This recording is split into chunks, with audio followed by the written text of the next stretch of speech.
Coaches Show with head coach Rocky Long. Our usual hangout, Hooley's Irish Pub and Grill here in the Grossmont Center. Reminder, just right off the top of the show, next week, Coach Long gets a week off because we got an Aztec basketball game next Wednesday night, so we won't be here next Wednesday, but the following Wednesday we'll be back here. And again, Hooley's Irish Pub and Grill, the official sponsor of the Aztecs Coaches Show. Coach Rocky Long, and Hooley's is the home of the famous corned beef tacos. I'm going to try those a little bit later. I've tried them before. They're very good, and other award-winning menu items, and look forward to seeing you out here in Grossmont Center. They also have a great one in Rancho San Diego. Well, once again on Saturday night, up in Northern California, the Aztecs had everyone that followed the Aztec program on pins and needles. They went into the fourth quarter down by 11 points. They rallied. They put 22 points on the board in the fourth quarter, and they win that ball game 34-30. They're now 5-4 on the year, 4-1 in Mountain West Conference play. They're become bowl eligible if they're able to get a win coming up on Saturday over in Hawaii. And another little note regarding the Aztecs, they've won 5 of their last 6 games this year, but going back to last year, they've won 11 of their last 12 Mountain West Conference games. Their only blemish, that hard loss to Fresno State in overtime. And Coach Rocky Long with me as always. And Coach, you've said it over and over. You don't always play well, but you play hard, and you certainly did on Saturday night. Well, I mean, you got to give our players credit. There was a lot of ugly things we did, and a lot of bad situations we put ourselves in, but we kept playing hard and kept fighting, and eventually made enough plays to stay in the game, and then in the fourth quarter made enough plays to win the game. What did you like? What did you dislike in that ball game? Give us your breakdown. Well, I thought in the first half I didn't think we moved the ball very well. I didn't think we established the run very well. We were inconsistent in the passing game, and then obviously our kicking game was really poor. I thought the defense played pretty well and did enough things to keep us in the game. And then in the second half, I thought that the offense really played well. I thought they ran the ball really well. They completed some passes on critical down and distances. I can still remember completing one on 4th and 6. The best thing I think the offense did was had a great drive right before the end of the half. And so we went in at halftime after we hadn't played very well. We went in at halftime only 8 down. But the offense played really well in the second half. I thought the defense had one series they didn't play very well, and the rest of the night they played pretty well. And our kicking game wasn't very good all night long. But we overcame some ugly things to win a game, and it's hard to win. I don't think people realize that it's really hard to win. You know, the other team wants to win too. And the other team has coaches, and the other team has scholarship players, and they want to win too. And their team played extremely hard too. And Coach Carragher and I probably feel the same way, except I'm a lot happier because we won. Because guess what? San Jose did some ugly things too to help us stay in the game. You know, it's funny you bring up about how difficult it is to win. And we talked last week a little bit about respecting your opponent and, you know, going in and being focused and being properly prepared. But I have to chuckle because being involved with the Padres as much as I am, you know, I'm down at batting practice and talking to the coaches, and Buddy and I, every night before I leave the field, I shake his hand. I go, hey, go out and win yourself a major league ball game tonight. And his response to me, people don't realize how tough it is to win a major league ball game, and that's exactly what you're saying. Those guys out there, they're practicing hard to try to beat you guys. So when you do walk away with a win, especially on the road, and you go out there and shake hands with the opposing head coach, boy, it feels good walking to that locker room. It feels good when you're on the winning side. Right. I mean, when you're on the losing side. In fact, people have asked me what coaches say to each other out there. You know, if you're friendly, if you like each other, it's one of them will say, hey, congratulations, your team played good. And then you say, well, your team played well too, good luck next week, you know, if you like each other. If you don't like each other, you just kind of stare at each other and mumble under your breath, shake hands, and get off the field because TV's watching you. You know, you got to act like you're being professional. There has been a couple of times I've had arguments with coaches out there because of some of the things that happened during the games, but you can't do that anymore. because someone's going to pick it up. They're either going to get it on their phone or the microphone's going to be there, so you can't. They've really taken a lot of fun out of coaching when you go see each other after the game. Has there ever been a point in time, and I'm sure because emotions run really high, and whether you guys won by a big margin or the other team won by a big margin, and when you went out and shook hands with that coach, you wanted to like break his hand? Specifically, now I've been lucky enough to be a head coach quite a long time now. And you got some great stories. Come on. And I can be honest about this. I think there's only 3 or 4 times that I was absolutely furious with the other coach, and I would have been just fine with if the 2 teams would have circled up and we would have went at it. I would have been just fine. But most of the time it doesn't get to that point. And out of the 3 or 4 times, it was the same coach 3 of the 4 times. I'll promise you that. My wife knows which one it is, too. I'm certainly sure she does. Rocky Long out here at Hooley's Irish Pub and Grill. Aztecs getting ready to take on the Hawaii Warriors on Saturday night over at Aloha Stadium. And we'll get into that a little bit later on, and we'll get you the broadcast time. But let's talk about your 2 running backs. Adam Moema, another solid ball game. DJ Pumphrey, a solid ball game as well. 10 carries, 78 yards. Moema, 21 carries, 113 yards. He had the 2 scores, and DJ ripped off a 34-yard one. Nice little balance from those 2 guys the other night. Yeah, I think we've won 5 out of the last 6, and most of it's due to our offense being able to run the football.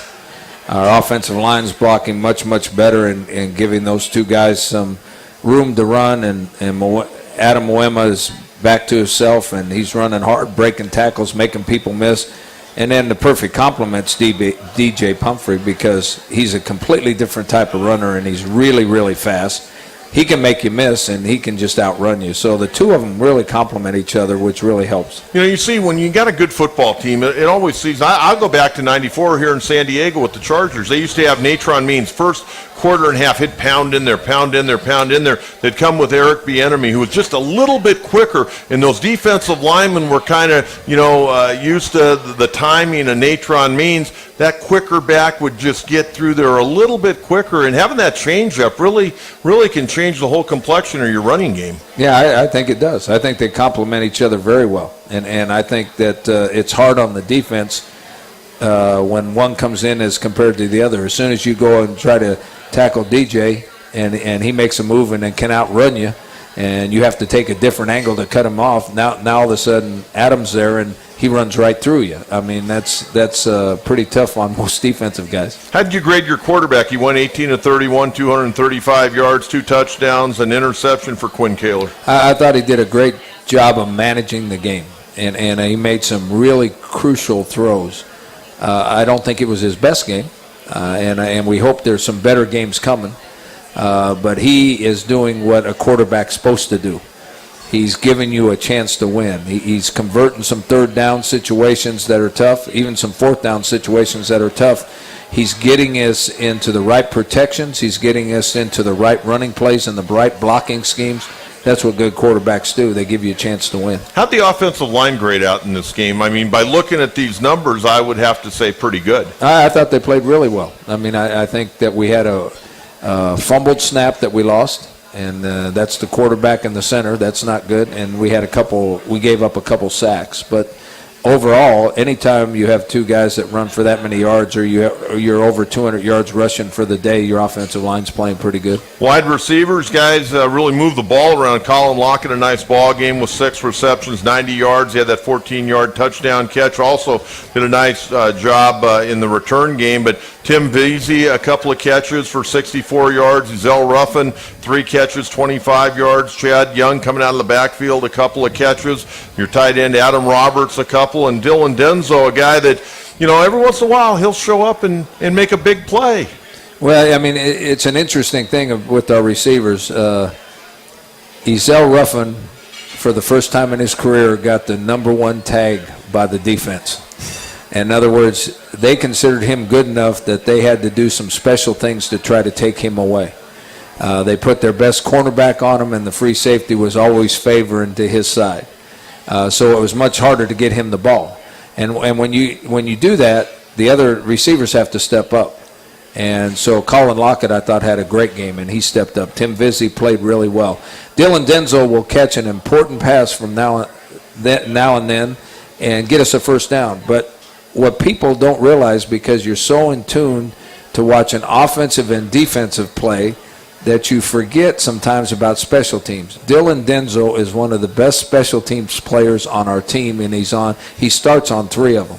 He blocks. Colin Lockett had a really good night returning kickoffs. Well, Dylan Denzel is one of those guys out there blocking for him.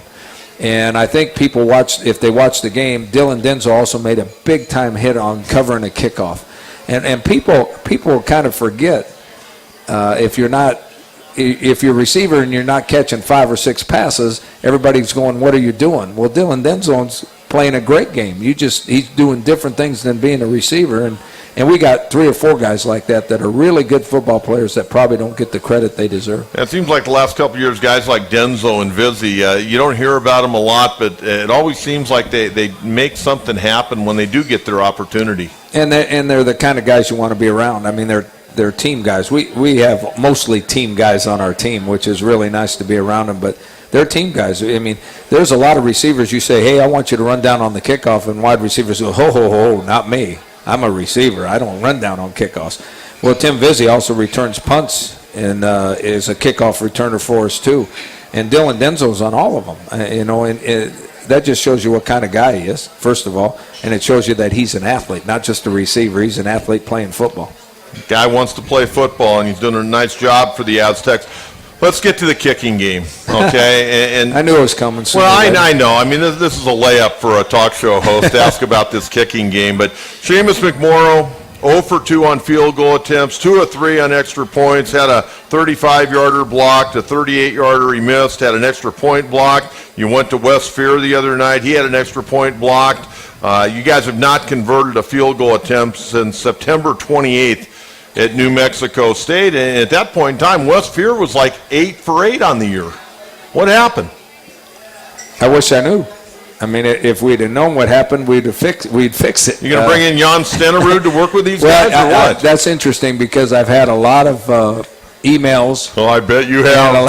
Hey, your computer's working good, yeah, huh? Yeah, Good. A lot of people that have suggestions, a lot of people offering help and advice. Or some of them just funny. So some of them are. I mean, and I appreciate people caring. I really do appreciate people caring. And our kickers do have kicking coaches now. I mean, we have a special teams coordinator, but our kickers, it's just like quarterbacks. All quarterbacks that are coming up now have a quarterback guru. All kickers that are coming up right now have a kicking guru or a kicking coach that works with them. I wish we were on TV right now because the look on your face when you're trying to describe this is just priceless. I'm trying to do this correctly because kickers are really important to your success. I mean, punting and kicking off as well as field goals and extra point, they're very important to your success. And because they're not out there very often, there's a added importance to their job. But when you get over being upset when they don't make a field goal, you got to go back and you've got to be honest with yourself. Guess what? They're no different than that defensive back that got beat for a long touchdown pass. They're no different than the middle linebacker that missed a tackle in the hole and the guy scores a touchdown. They're no different than the wide receivers that's wide open down the field and the quarterback throws it right and he drops the ball. They're no different. They had a terrible night. They had a terrible day, and they've had a couple not very good days leading up. This is a mental thing. It's all mental. It's all mental. And the only way it's like, I mean, you're a big baseball guy. It's like being in a slump. I remember the Padres had a couple really good hitters in a terrible slump. Guess what? The worst thing in the world you can do is not put them out there and let them keep swinging. And so, I mean, there are guys. There are guys. When our quarterback throws it bad, we don't say get rid of the quarterback. And we say go back out there and hand it off to Adam Uwema until you're ready to throw a good pass. We can't do that with kickers. And guess what? There is going to be a time that we're going to need a kicker to make a field goal to win a game. It might be this week. And so you just keep working with them. They work daily on their fundamentals. You keep patting them on the back, tell them how important they are, and they'll come out of it. I hope it's sooner than later, but they'll come out of it. Well, I'll throw another baseball analogy at you. I said to Buddy one time a couple of years ago, I think your guys swing the bat too much and you get swing weary. Are these guys trying to fight out of it so much that they're just wearing their legs out during practice, trying to get ready for Saturday night? I think that happened before the New Mexico game. Yeah, I think it did because Seamus has a really strong leg, and he wasn't kicking it to the end zone on kickoffs. So we made sure that they don't do too much. But that's the kind of... It's a fine line. Yeah, that's the kind of kids you have in the program, though. They know they're doing bad. They know. And so they think that if they do it over and over and over again and keep doing it, pretty soon they'll come out of it, and part of that's true. But you can overdo it, too. I mean, if you're trying to run fast and you train too much, guess what? You're not going to run fast because your legs are tired. It's all mental. And the only thing I know to do, because they do have kicking coaches that work with their fundamentals, the only thing I know to do is keep practicing, and sooner or later they'll come out of their slump and everybody will be happy with them again. That's all you can do. And we got to get to a break, but I want to ask you before we do that, how does that change what you're doing as a head coach and what Bob Toledo is doing as an offensive coordinator, knowing the down and distance, where you're at on the field, what kind of play you need to call, because maybe you don't want to stretch your kicker to a little bit farther out. You want it to be a 35 or a 30-yard rather than a 42-yard field goal attempt. It makes a difference. And there are times that you're not going to kick a long field goal. You're going to try to get a first down instead. There are times where you're not going to make sure you get 3 or 4 yards and put it in the middle of the field when it's 3rd and 7. You're going to try to get 8 and get a first down. And if you don't get a first down, you're going to make the 4th down decision later. It makes a difference on what you call and how you call things. What are you seeing from the kickers right now? It sounds like the protection has been pretty good. Guys are just maybe trying to kick it too hard, or their timing's off. What are you seeing? Well, I mean, and I just talked to him today. We had a sit down. I very seldom talk to kickers. I learned not to talk to kickers a long time ago, but it's got to the point where I actually had him come in and I'm not are you a good golfer? No, I'm very good through the wagon wheel and the clown's mouth. Well, I'm not a very good golfer either. And when you swing a golf club, if you try to guide the golf club, you're not going to hit it right. You got to swing it and hit the ball. Let it go. Well, that's what I see them doing. I see them trying to hit the ball and guide it into it. Instead of just swinging their leg, they're trying to guide it through the goalpost. And what happens is just like a golf shot. They stub their toe, and all of a sudden the ball goes low, or they don't kick it high enough and it gets blocked. They just got to, and I told them that today. I said, you just got to swing, and if you don't make it, you don't make it. Stop worrying about it, just swing. And if you don't make it, we'll overcome it like we did last week. Now, I don't know if we can, but they got to believe we can. Hey, just let it go and see what happens. But now it sounds like they are overthinking this a little bit. I want to remind everyone, Quality First Real Estate, San Diego's top real estate company. They can help you buy, sell, and manage San Diego real estate. When it comes to real estate, it's always Quality First. Click qualityfirstrealestate.com. We're here at Hooley's Irish Pub and Grill, Rocky Long each and every Wednesday, except next Wednesday because we got Aztec basketball. We'll take a quick timeout. We're going to come back, see if we got some questions from the audience tonight.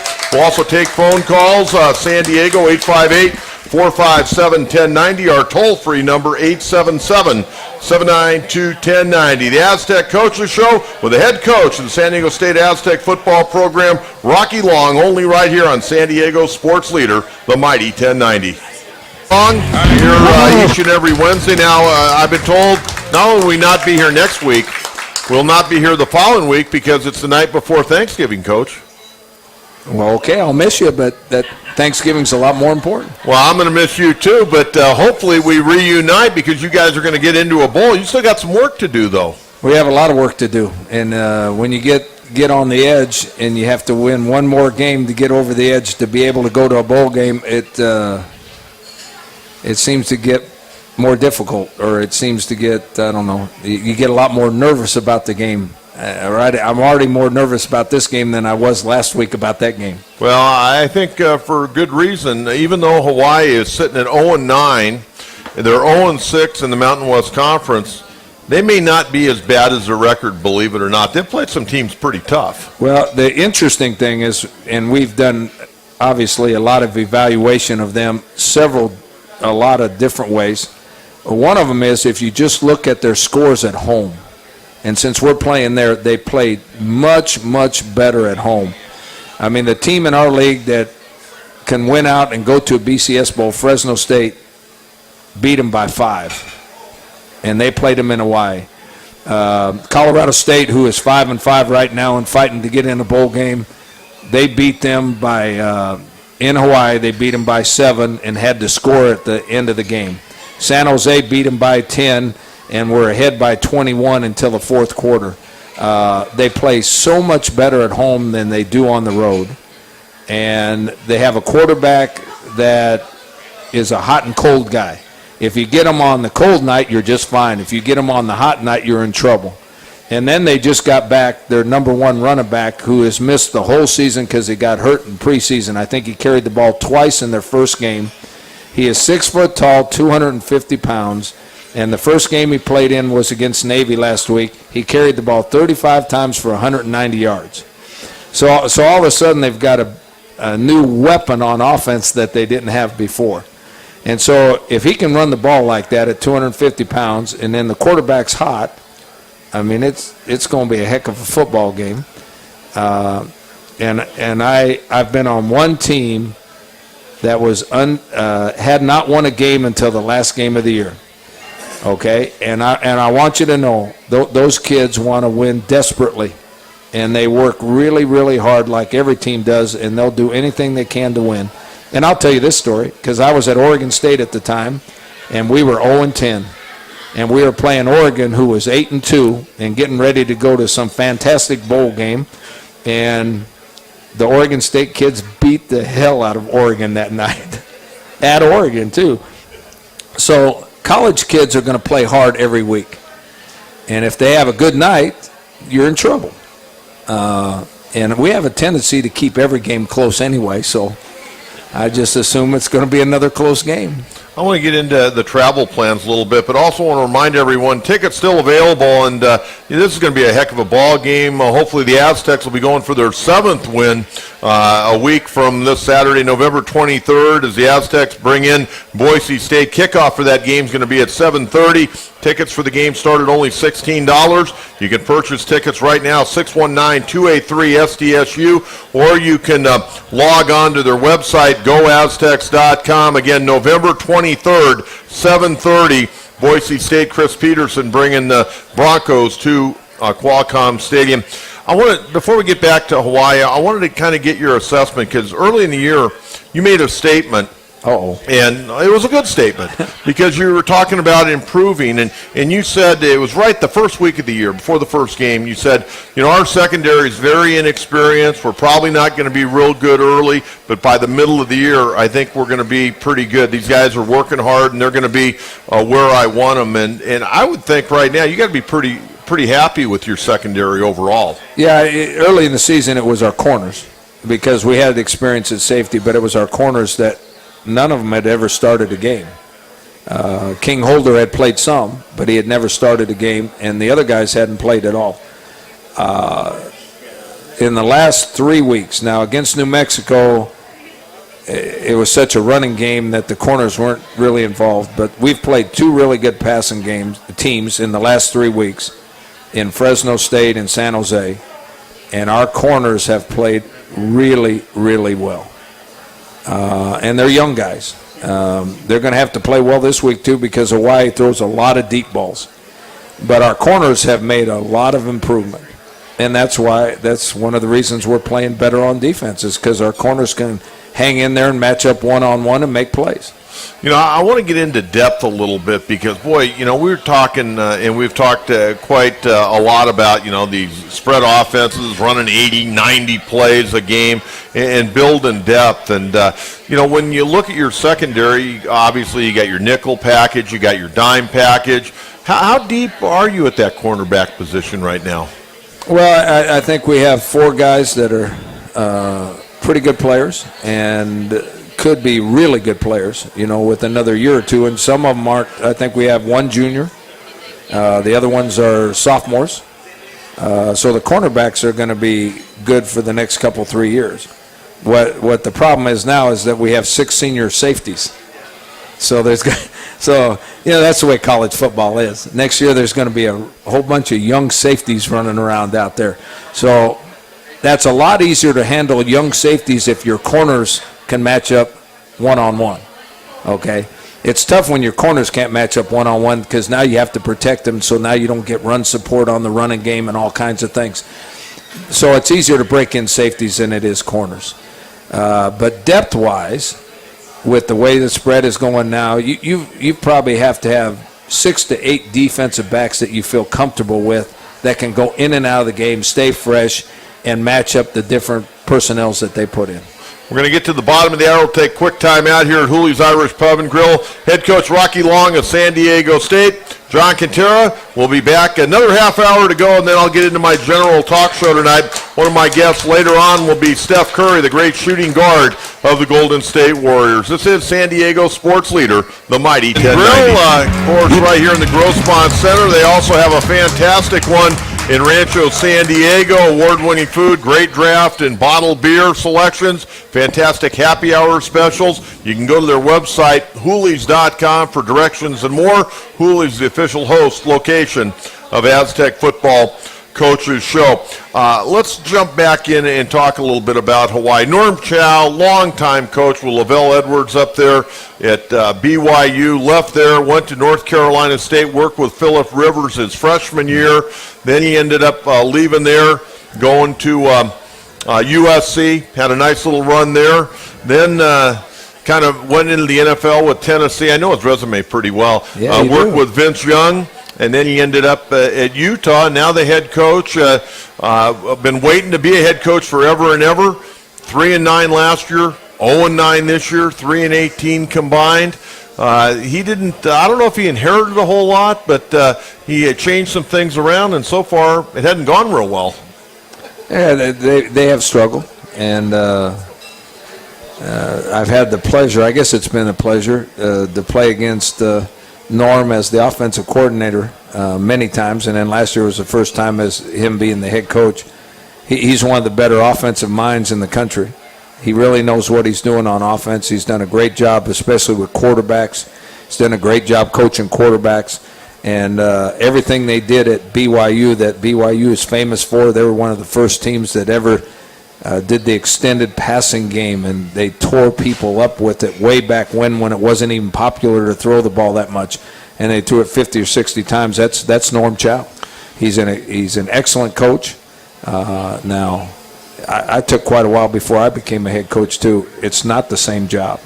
How old were you when you became the head coach the first time at New Mexico? I think I was 48 or 49. How many interviews had you had prior to that for a head coaching position? I think only 1 or 2. Not very many. Do you remember who they were? I think Utah State. I don't remember the other one right off. Obviously, I didn't do a good job because I didn't get it. Do you think you're one of these guys? Do you interview well? I mean, because I always get a kick out of it. A guy will be a successful coach, and he'll interview for another job, and they'll say, well, he didn't interview well, but yeah, but how come his team went 10-0 last year? It's kind of funny. What did you think when you went into interviews, though? I mean, what did they ask you? They want you to go up to the blackboard and diagram a trap play? What do they do? Well, that's the problem. They don't do that. I mean, the people that interview you most of the time don't want to talk X and O's. They want to talk about, and they probably know better than I do. It's not about the X and O's. It's about the players. Okay, so it's about recruiting. It's about making sure they're eligible, making sure they're doing well in school, make sure they're staying out of trouble, make sure they practice hard, make sure they show up on time. It's more about recruiting and handling players than it is about X and O's. Because you can be a great X and O guy, and if you don't have players that execute your plan, nobody knows it. And you can give a team a great game plan, and it looks terrible on Saturday because the players don't execute it. You also can give a bad game plan, and players can make you look good by making plays. So when you're a coordinator, you help recruit and all that, But that's not what's important to you. What's important to you is making a game plan and coaching players. It's a lot more fun than being a head coach, I'll promise you that. You make game plans and you coach players and you teach them how to do things and you hang out with the guys and you have personal relationships, and it's so much fun. When you become a head coach, you got to worry about how they're acting off the field. Are they going to class? They got great. You got to help with recruiting. You got to say, no, we're not taking that guy. We're going to take that guy. And you have to develop a team spirit so that the offense and defensive guys get along and everybody's pushing in the same direction. It's not the same job. And being a coordinator is much more fun than being a head coach. Now, head coaches get paid better, and that's good.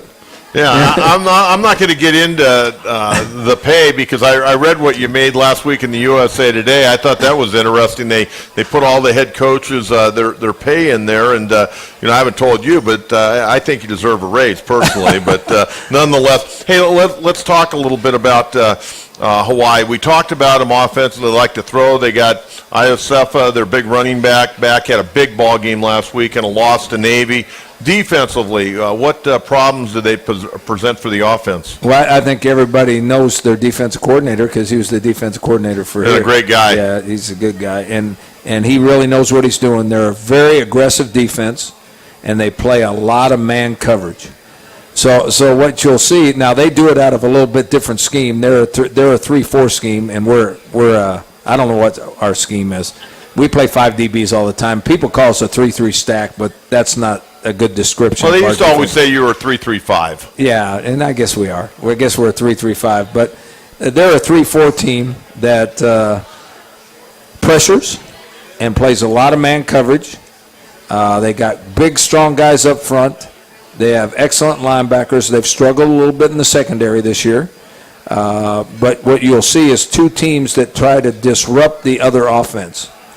Neither defense is a bend-don't-break defense. Both defenses are, we're coming. If you can out-execute us, you're going to score a lot of points. And if you can't out-execute us, you're not going to score any. I mean, that's our attitude. That's their attitude on defense. That's our attitude on defense. So the 2 defenses are going with the same mentality. Now, whichever offense executes best is probably going to win. I mean, some teams 4-3, some teams 3-4, some not too many of them play a 5-2 any longer. How did you come up with the 3-3-5 defense? I worked with a couple guys that, everything you when you develop as a coach, everything you believe in is somebody else's idea that you agreed with. And I worked for a couple guys. Joe Lee Dunn is the first guy that showed me the 3-3-5 or the 3-3, whatever we play. And I just loved it when I first – and then I worked for a guy in Canada named Don Matthews. Oh, yeah. And he had a flex scheme that Arizona made famous way back when they called it Desert Storm or something. They used his flex scheme. So those 2 guys, the way they ran defense really fit my personality. So our defense is a combination of their ideas. And then obviously when you get the opportunity to be a coordinator, you take those ideas that you believe in and like, and you mold them to the players you have. And so I think good coaches mold what you do to the players you have rather than the other way around, because there's very few schools that can recruit to your scheme. Kind of off the subject, if you were coaching in the National Football League, either as a head coach or a defensive coordinator, would you run this? Sure. You would. If you watch the NFL is running it. They're running it in all passing situations. Which is like every play now. Well, most of the NFL teams, they're either a 4-3, and then when they get into passing situations, they go to a 4-2. Most NFL teams are in a 3-4, and when they get in passing situations, they go to the 3-3-5. So they're already running it, and more of them are running it every year. There's a fallacy that you can't stop the run running it. You have too many DBs out there to be good against the run. Well, that's a fallacy. I mean, we actually play better run defense than we do pass defense, and we got all those DBs out there. Yeah, but a lot you're bringing somebody, and especially if you guess right, you run right into the ball carrier. That's the idea. You got to guess right more often than. Well, that's right. It seemed like when you were at New Mexico, you guessed right against the Aztec offense. I remember a few of those long days calling ball games when New Mexico was dominating the Aztecs. How do you feel about this football team right now? I mean, you guys won 5 out of 6. They haven't always been pretty, but at the end of the night, 5 out of 6, you've walked off with a W. And the only loss, the heartbreaker to Fresno State in overtime. I think that, and you've heard me say this before, but you never can say it enough. We've got great guys in our program. We've got great young men. We have very few guys in our program that you're worried about what they're doing. Most of the guys you can count on being where they're supposed to be and doing what they're supposed to do and coming to practice with the right attitude. I'm very proud that we've won 5 out of the last 6 because there's a whole, and I think Mike Maid tells me all this, I think we're the only team that started out 0-3 that has a winning record. And if we can win a couple more, we'll be the only team that started out at 0-3 and gets in a bowl game. And that's a bunch of young people that keep working hard no matter how bad the situation is. They keep working hard, and good things happen to them. So I'm really proud of them for that. I get frustrated at times because I think we can be better than we are. And there are times during the game where we look like a really, really good football team. And then there are times in the game that we look like a poor football team. And so there's an inconsistency there that used to really drive me crazy, but the last 2 weeks, you know what? I've decided that that's just us. That's who we are. And so going into the Y game, guess what? You can tell me what their record is and all that kind of, this is going to be a close football game. That's what we play. We play close football games. And that's just who we are. And so now I'm living with it. I think this is a very, very scary game for you guys for a variety of reasons. I like your philosophy, though. Maybe if it was at the end of the year, you could, go in a little bit earlier or stay a little bit late and let the kids enjoy it. But I really like your philosophy on there. Get in there, play the game, get out. And not only that, I'd be a little concerned about going over there, coming back. You're going to get home sometime early Sunday morning, probably about 6 a.m. in the morning maybe, or even later, depending.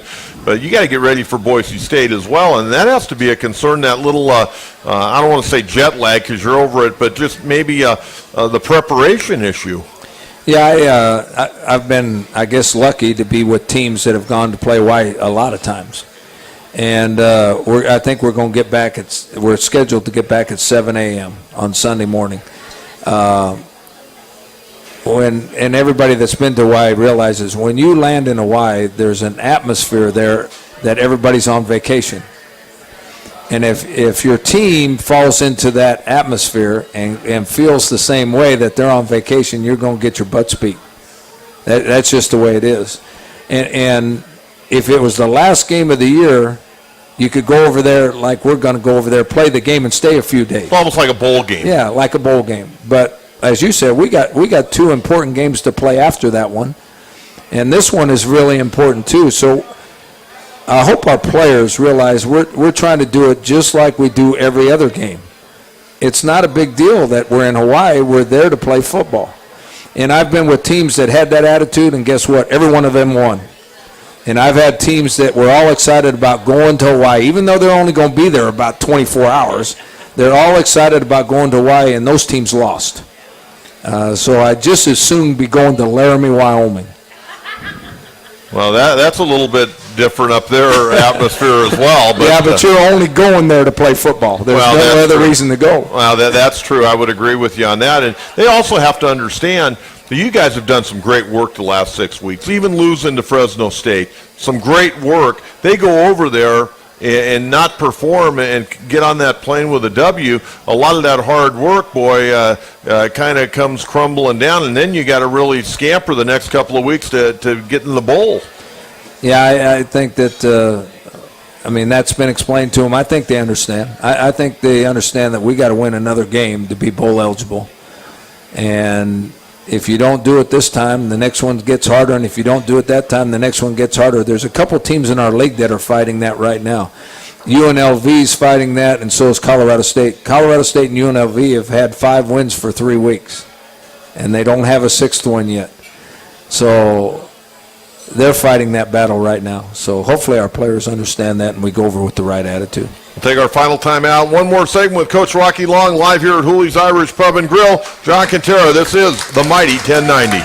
Irish Pub and Grill, as we get into our last segment, it's time for our California Bank and Trust Student Athlete of the Week. And want to thank California Bank and Trust. They've been great about sponsoring this with San Diego State. And this week, our outstanding student athlete is a soccer player, women's soccer player, Melanie Vaughn.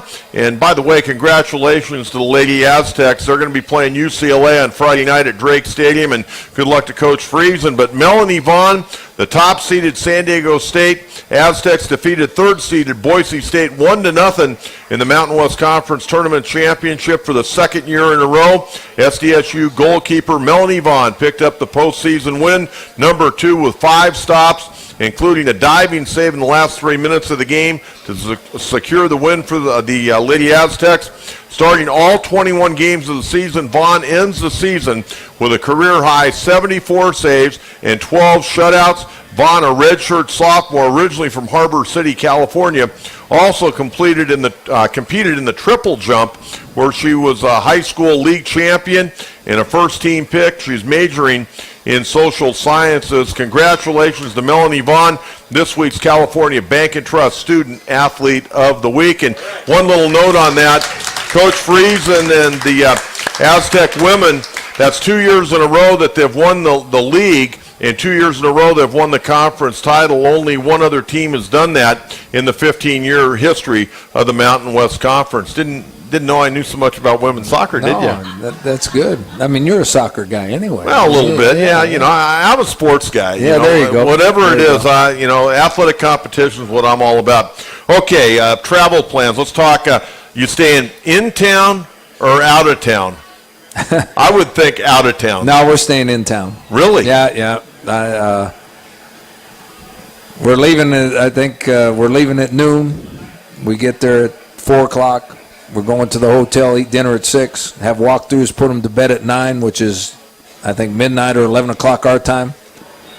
So there's no reason not to stay in town.